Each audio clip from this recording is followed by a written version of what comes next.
In today's video, how quickly should you drop your calories and by how much when you start a fat loss phase? Hey guys, what's going on?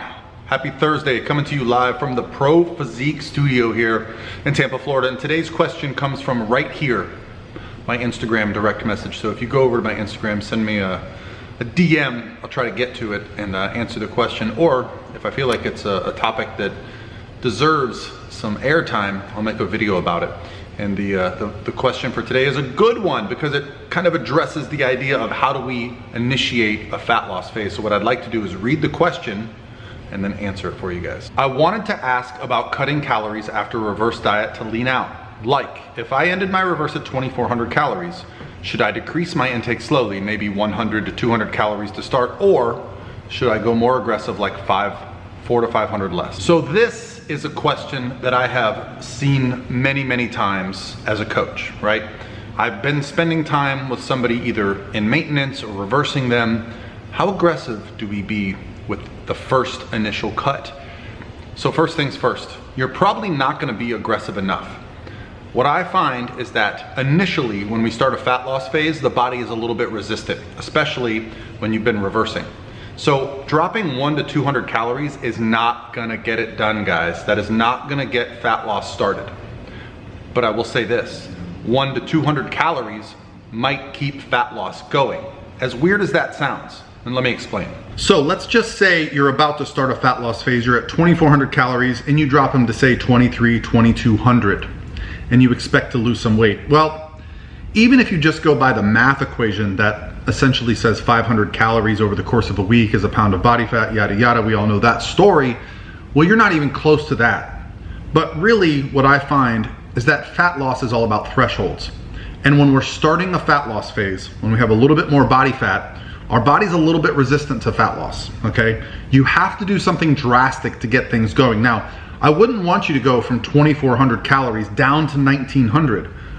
That big of a drop right away, it potentially could work. But what I'd much rather do is a combination of increasing your cardiovascular activity or your extracurricular activity or your steps throughout the day and making a small cut. So maybe you drop 250 calories, right?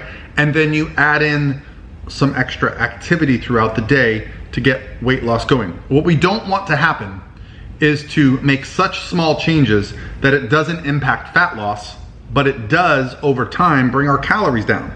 And I've seen this before. You spend the first 2, 3, 4 weeks without seeing any progress on the scale. Now you're down a couple hundred calories and you're like, what the heck? I've made all these changes and nothing's happening. It becomes unmotivating. However, if you get a little bit more aggressive early on in the process, you get excited about that scale drop. You get excited about seeing the fat come off your face, your arms, your belly, your back, whatever it might be. We get so excited by these changes we see in the mirror in our physique, and that's gonna drive us to continue the process. So I'd much rather be more aggressive early on because you can always add calories back in. You can always use things like refeeds. But if you spend the first 3 or 4 weeks just spinning your wheels, making small changes and nothing happens, you might just give up. Now let's talk a little bit about what happens during a fat loss phase when we need body fat to continue to come off. Let's say you've lost 4, 5, 10 pounds, but now the scale has stalled. Nothing's happening. Well, do we make another 500 calorie adjustment? Do we make another big move? No. Because I believe, based on my experience, over a decade of coaching, over a decade of competing myself and dieting down, what happens is you don't need huge changes. You just need to push through that next threshold. So you might be fine just dropping 100, 150, 200 calories and bumping up your cardio slightly. That's gonna push you over that next threshold, okay? So it takes a big push to get going, but once you get going, you have a good amount of momentum.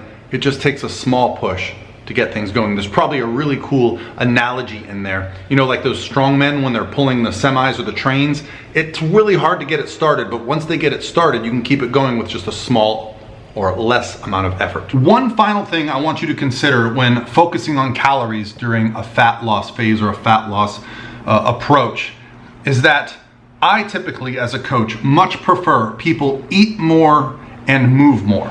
Now, maybe that's not possible. And people will always say, well, you don't have to do any cardio if you restrict your calories. Well, I will disagree, because what I believe you need to do is find an approach that allows you to eat enough food that you don't get so hung up on food, your energy is so low, your hormones are negatively impacted. You need to be eating enough for your body to perform. Starvation, crash diets, it's proven. They are hogwash if you do not have a sound approach to coming out of that style of dieting. So what I much prefer is to move a little bit more. Most of us in this day and age are pretty sedentary. If you're not tracking your daily steps, if you're not doing some cardio, I know cardio can be a bad word, but guys, I just walk.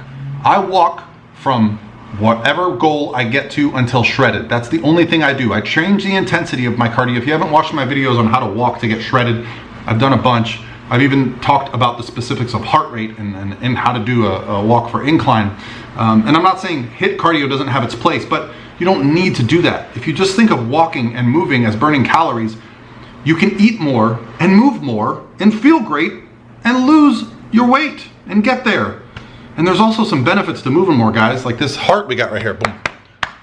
There's some benefits to that. All right, guys, have a great Thursday. I'll talk to you next week.